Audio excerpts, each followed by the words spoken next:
안녕하세요. 스포츠 분석가 토선생입니다. 매일 국내 해외 경기를 분석하여 업데이트하고 있습니다. 모든 경기 프리뷰 이 영상만 보셔도 적중률 상향 되실 겁니다. 초보자분, 한폴락 하시는 분, 조합이 어려우신 분. 영상 하단 고정 댓글 링크나 카톡 아이디 검색 투31로 연락주세요. 구독과 좋아요는 영상을 만드는데 큰 힘이 됩니다. 9월 21일 챔피언스리그 8경기 프리뷰 시작하겠습니다. 갈라타사라이 vs 코펜하겐. 갈라타사라이, 터키 1부 2위. 상당히 잘 나가고 있는 상황인데 일단 다득점 양상을 잘 만드는 편으로 이카르디나 메르텐스를 중심으로 상대를 몰아붙이는 데 능한 편이다. 물론 챔스 레벨에서는 이것이 문제가 되면서 실점도 상당히 나오고 있는 편인데 몰대와의 경기에서도 매 경기 실점이 나오면서 한 골차의 아슬아슬한 승리로 본선 무대로 올라왔었다. 터키 팀의 특성상 최대한 다득점 양상으로 경기를 만들기 위한 플랜이라고 볼 수 있을 것이다. 코펜하겐, 덴마크 1부 1위. 챔스에서는 리그와는 달리 제법 안정적으로 운영하는 편인데 아무래도 유럽 무대에서는 언더독 입장이다 보니 어쩔 수 없는 부분이 있다고 할 수 있을 것이다.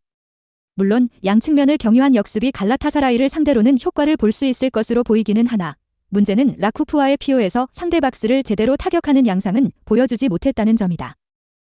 코멘트. 일단 화력전으로 유도하는 양상에서 갈라타사라이의 전력을 생각하면 크게 밀릴 것 같지는 않고 코펜하겐의 역습으로 실점이 나오더라도 상대 박스 타격 실력이 챔스 레벨에서는 아주 뚜렷하지는 않아 최소화 정도는 가능할 수 있을 것이다. 토선생 픽. 승패, 갈라타사라이 승. 핸디캡, 무승부. 언오버, 오버. 레알 마드리드 vs 유니온 베를린. 레알 마드리드, 스페인 1부 1위. 리그 전승이기는 하지만 생각보다 경기력이 올라오고 있지는 못한 상황이다. 무엇보다도 주포의 부진이 심각한 상황이며 생각보다 전반부터 선제골을 허용하고 경기가 꼬이는 양상이 작게 나오고 있는 상황이다. 특히 밀리탕의 이탈과 공중볼의 소극적인 케파의 성향을 생각하면 공중볼을 적극적으로 이용하는 우니온의 플랜에 실점할 가능성도 없지 않다고 본다. 유니온 베를린, 독일 1부 8위. 지난 경기에서는 볼프스부르크의 언더독 운영에 말렸지만 또 고젠스가 헤더로 골을 넣으면서 뚝배기의 힘을 잘 보여주는 모습. 생각보다 레알이 공중볼 경합에서 50% 미만의 수치를 기록하고 있는 등 우니온이 노려볼 수 있는 요소는 확실히 있을 것. 물론 상대의 중원 집중형 포메이션을 캐디라가 없는 상황에서 100% 제어하기는 어려울 가능성이 높다고 봐야 한다. 코멘트. 레알이 우세할 것으로 보이기는 하나 생각보다 경기력 문제가 클 수 있다. 상대의 헤더 전술에 약점이 공략당할 가능성이 있고 생각보다 전반전 실점 비중이 높은 편 레알이 이긴다고 하더라도 공격진의 부진이 제법 지속되고 있어 스코어 차이를 크게 벌리지는 못할 가능성도 생각해야 할 듯하다. 오버 2, 5, 도 꽤 확률이 높다. 토선생 픽. 승패, 레알 마드리드 승. 핸디, 무승부. 언오버, 오버. 바이에른 뮌헨 vs 맨유. 바이에른 뮌헨, 독일 1부 2위. 이전 경기 레버쿠젠의 중원에 키미히마저도 고전하면서 무승부를 거두는데 그쳤다. 하지만 필드골 실점은 하나도 없었고 상대 중원의 퀄리티가 갈수록 최악으로 이어지고 있다는 점은 감안할 필요가 있을 것. 오히려 뮌헨이 맨유를 상대로 그동안 강점을 보여왔고 맨유의 원정 약세가 올 시즌에도 이어지고 있다는 점을 생각하면 뮌헨이 여전히 유리해 보이는 것이 사실이기도 하다. 맨유, 잉글랜드 1부 12위. 점점 나락으로 빠져들고 있다. 지난 경기에서는 4-3-1로 나오면서 중원을 커버하려는 시도를 했는데 오히려 측면이 털리면서 홈에서 당했다. 아무리 브라이튼에게 그동안 약했다고 하지만 중원 에릭센의 기동성과 카세미르의 폼이 최악으로 향하고 있다는 점은 좋게 보기 어려울 것. 뮌헨을 상대로 좋은 모습을 보인 팀들은 대부분 뮌헨을 중앙에서 압도하는 양상을 보였는데 맨유의 현재 상황에서는 어려워 보이는 것이 사실이다. 코멘트.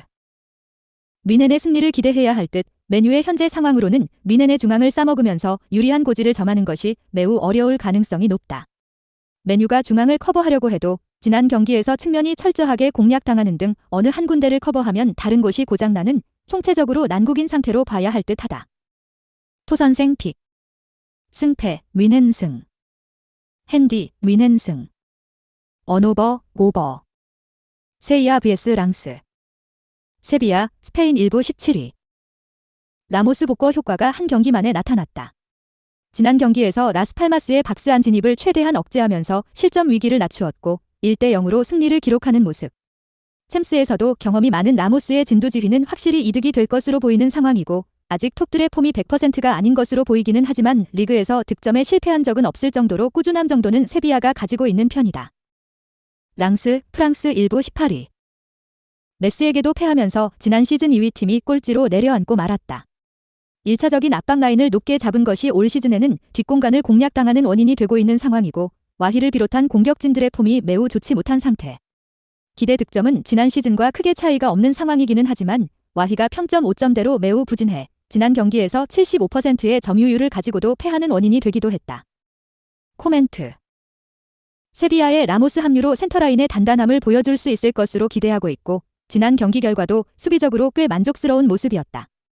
아직 세비야 공격수들의 폼이 완전하다고 보기는 어려우나 랑스의 페이스, 특히 수비적인 퍼포먼스가 지난 시즌보다 확연히 떨어졌다. 토선생 픽. 승패, 세비야 승. 핸디캡, 무승부. 언오버, 언더. 아스날 vs 아인트호벤. 아스날, 딩글랜드 일부 4위. 구디슨 파크 원정은 잘 치렀지만 아인트호벤 토트넘이라는 일정은 상당한 부담. 특히 아인트호벤은 지난 시즌 유로파에서 덜미를 잡힌 적 있어 상당히 까다로운 상대로 봐야 한다. 지난 경기에서 사카, 웨데고르를 포함해 주전 수비진들이 대부분 풀타임을 소화했는데 로테이션을 돌리기에는 지난 시즌 로테이션을 돌렸다가 아인트호벤에게 덜미를 잡힌 기억이 생각날 것. 아인트호벤, 네덜란드 일부 1위. 꾸준히 득점력을 발휘하고 있다.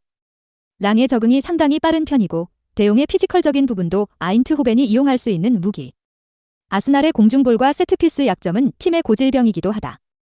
물론 레인저스전에서 상대가 가하는 빠른 역습에 고전하는 등 수비적으로는 아스날을 버거워할 수 있기는 하지만 아인트호벤이 공격적으로 수가 없는 것은 아닌 상황으로 봐야 할 것이다. 코멘트. 사실 아스날의 승리를 아주 장담하기는 어려울 듯하다. 지난 시즌에 이미 유로파에서 덜미를 잡힌 적이 있었고 상대 공격수의 피지컬적인 부분과 팀 전반적인 체력과 일정 부분도 부담이 될 수 있을 것. 승무패보다는 오버 2-5를 픽하는 것이 오히려 확률이 높아 보이는 매치가 될 것으로 보인다. 토선생 픽. 승패, 무승부. 핸디, 아인트호벤 승. 언오버, 오버. 브라가 vs 나폴리. 브라가, 포르투갈 일부 8위. 지난 시즌 수비 상황에서 재미를 본 사사이 양상으로 전력 차이를 메우려고 할 것. 다행히 나폴리의 오시멘이 지난 경기 제노아의 두 줄 수비에 영향력을 거의 보여주지 못했다는 점은 브라가 입장에서는 다행이라고 할 수 있을 듯하다. 물론 이 경우에는 주도권을 내주고 호르타의 발끝에 공격을 제법 의존해야 한다는 문제는 있을 것이고 노장 무티뉴의 압박 대응과 수비 상황에서의 기동성은 변수가 될 것이다. 나폴리, 기탈리아 일부 5위. 지난 경기에서 중원이 오시멘에게 양질의 패스를 공급하지 못했지만 흡이차의 폼이 서서히 올라오고는 있는 상태인데다 폴리타노의 득점력이 초반에 좋아 측면에서 경기의 활로를 찾는 것은 가능할 것으로 보인다. 상대 역습은 물론 조심해야 하는 사항이긴 하나 지난 경기 두 골은 모두 코너킥 상황에서 나오는 등 필드 플레이에서의 안정감은 나폴리가 여전히 괜찮은 편이다. 코멘트. 나폴리의 승리를 기대하는 매치. 사사기 전형에 고전할 가능성이 없다고 보지는 않지만 일단 측면에서 활로를 찾으면 나폴리가 득점력을 유지할 가능성은 높다고 보여진다. 물론 브라가도 호르타를 위시한 역습은 나름대로 날카로운 편이라고 할 수 있을 것. 한 골 정도의 만회 득점 정도는 기대를 해볼 수 있을 것이다. 토선생 픽.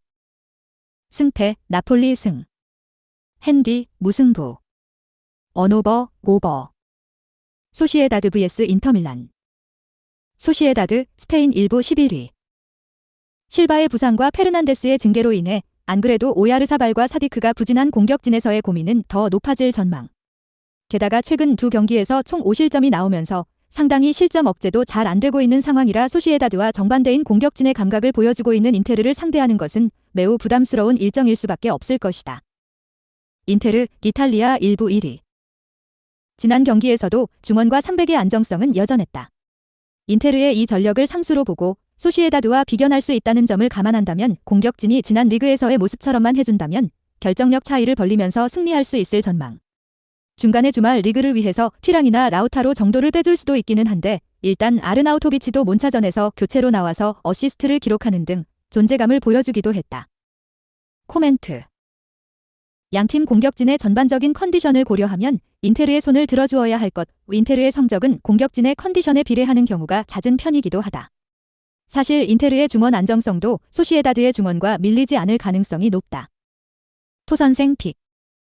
승패, 딘테르 승. 핸디, 인테르 승. 언오버, 언더. 벤피카 vs 잘츠부르크. 벤피카, 포르투갈 1부 4위. 상대 역습에는 조심해야 할 필요가 있다. 오타멘디의 나이와 벤피카 특유의 주도적인 플레이는 잘츠부르크의 기동력에 당할 여지가 없지는 않은 상황이다. 물론 잘츠부르크에 잇따른 부상자 발생으로 인해서 후반 에너지 레벨이 떨어지는 상황을 이용해서 후반에 몰아치는 방식을 택해볼 수 있는데 리그에서 탑독의 위치에 서 있는 만큼 득점력을 기대할 수 있는 선수들은 제법 많다. 잘츠부르크, 오스트리아 1부 1위. 부상자들이 많은 것은 에너지 레벨을 매우 높게 유지하는 팀의 특성상 어쩔 수 없는 부분이다. 하지만 센터백 라인의 부상자들이 많이 집중되어 있어 수비 상황에서의 에너지 레벨 유지가 90분 내내 이어지기는 어려울 수 있다. 부상자들이 모두 어린 선수들이기는 하지만 에너지 레벨이 떨어지면 불안할 수밖에 없는 팀 특성상 뎁스가 얇아지는 상황을 좋게 보기는 어려울 것이다. 코멘트. 잘츠부르크의 특징인 기동성으로 벤피카를 상대로 득점력을 보여줄 수는 있어 보이는데 문제는 센터백 라인에 집중되어 있는 부상자들로 인해서 잘츠부르크가 수비 라인에서의 에너지 레벨을 90분 내내 유지할 수 있느냐가 될 것. 벤피카가 두터운 공격진 뎁스를 이용해 이를 공략할 여지는 충분하다. 토선생 픽. 승패, 벤피카 승. 핸디, 무승부. 언오버, 오버. 영상 시청해주셔서 감사합니다. 본 영상은 참고용으로 봐주시고 유료 자료 및 최종 조합 픽은 가족방에서만 공유해드리고 있습니다. 가족방 문의는 영상 하단 고정 댓글 링크 확인해주세요.